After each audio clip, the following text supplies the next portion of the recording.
বাহ্যিকভাবে যেমনটাই হোক না কেন, যতটাই সামাজিকভাবে ধর্মীয়ভাবে বৈধ সম্পর্কই থাক না কেন, মহাগ্রন্থ কোরআনের দর্শন মতে শুধুমাত্র মুমিন ব্যতীত বিশ্বের সবাই জেনাকার। শুধুমাত্র মুমিনের উপর জেনা হারাম হইয়া গিয়াছে। জেনার প্রভাব অর্থাৎ মন মানসিকতা তাহার উপর আর প্রভাব বিস্তার করিতেই পারে না। মুমিনগণ পুরুষ, তাহারা বিবাহও করেন না, বিবাহ করে নারীরা। মুমিনগণ নারীদেরকে আশ্রয় দিয়া থাকেন। একজন জেনা প্রধানত মানসিক বিষয়।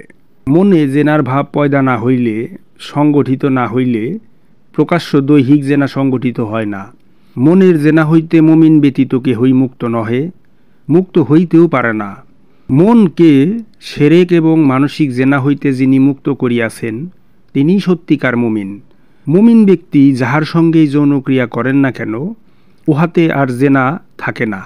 বাহ্যিকভাবে যদিও বৈধ সম্পর্ক প্রতিষ্ঠিত হয় স্বামী স্ত্রীর মাঝে ধর্মীয় এবং সামাজিকভাবে, কিন্তু এখানেও দৈহিক চাহিদা পূরণের ব্যাপারটি থেকে যায়। এই বিষয়টিকেও মহাগ্রন্থ কোরআন দর্শন মতে জেনা হিসেবে বিবেচনা করা বিবেচ্য বিষয় বলে গণ্য হচ্ছে।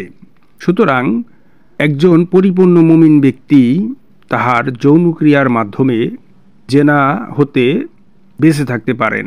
এছাড়া মুমিন ব্যতীত যে বা যাহারাই বৈধ অবৈধ যে কোনো সম্পর্কই হোক না কেন, ধর্মীয় সামাজিক স্বীকৃতি যতই থাকবে না কেন, মহাগ্রন্থ কোরআন দর্শন মতে শুধুমাত্র মুমিন ব্যক্তি এবং মুমিন ব্যক্তির পর্যায়ের মন মানসিকতাহীন ব্যক্তি যৌনক্রিয়া করা মানেই হচ্ছে জেনায় লিপ্ত হওয়া।